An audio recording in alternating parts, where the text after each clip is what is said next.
పక్షులలో రాజెవడు? గ్రద్ద. గద్ద. ఎందుకన్నారు చెప్పండి? అటిట్యూడ్. ఇలాంటి యాటిట్యూడ్ ఉంది గద్దలో అని అంటే చూడండి. గద్ద మనం కింద నుంచి చూస్తే అన్ని పక్షుల్ని మనం ఎగిరేటటువంటి ఆ హైట్ ఏదైతే ఉంటుందో చాలా తక్కువ ఉంటుంది. బట్ గద్ద చూడండి అసలు విపరీతంగా ఈ అన్నిటికంటే హై లెవెల్లో అది ఎగురుతూ ఉంటుంది ఆకాశంలో. అసలు చాలా కొన్ని వందల మైళ్ళ యోజనాల దూరం ఎగురుతూ కనిపిస్తుంది మనకి.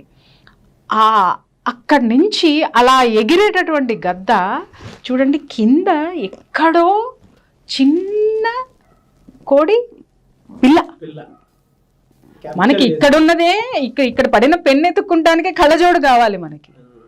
బట్ అన్ని వందల మైళ్ళ దూరంలో ఉన్నటువంటి గద్ద ఆ కింద ఉన్నటువంటి చిక్ని చూసి, ఆ కోడి పిల్లని చూసి ఎంత అసలు చూడండి దాని లక్ష్యం, దాన్ని పట్టుకోవాలంటే ఒక్కసారి గమనించండి ఎలా వస్తుందనంటే ఎక్కడా కూడా దాని యొక్క ఆ టార్గెట్ ఆ ఛేదించడానికి అసలు ఎంత అద్భుతంగా ఉంటుంది. అసలు దాన్ని చూస్తే చిన్నప్పుడు నేను చూసి మెస్మరైజ్ అయ్యేదాన్ని అనమాట.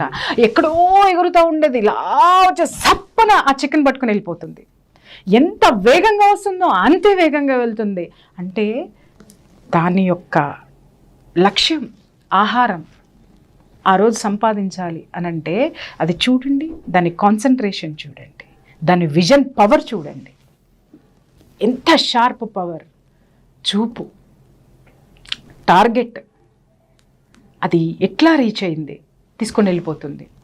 ఇంకొకటి ఏంటంటే గద్ద ఎప్పుడు కూడా అప్పటికప్పుడు వేటాడి తింటుంది.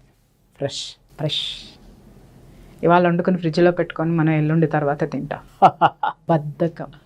దాని పేరు ఏంచి పెడతాము అంటే టైం లేదు, పాడైపోతున్నాయి. కానీ అది నీ శరీరంలో వేస్తే నీ శరీరం ఎంత పాడైపోతుంది ఈ రోజు నీకు తెలియదు, 40 తర్వాత తెలుస్తుంది నీకు.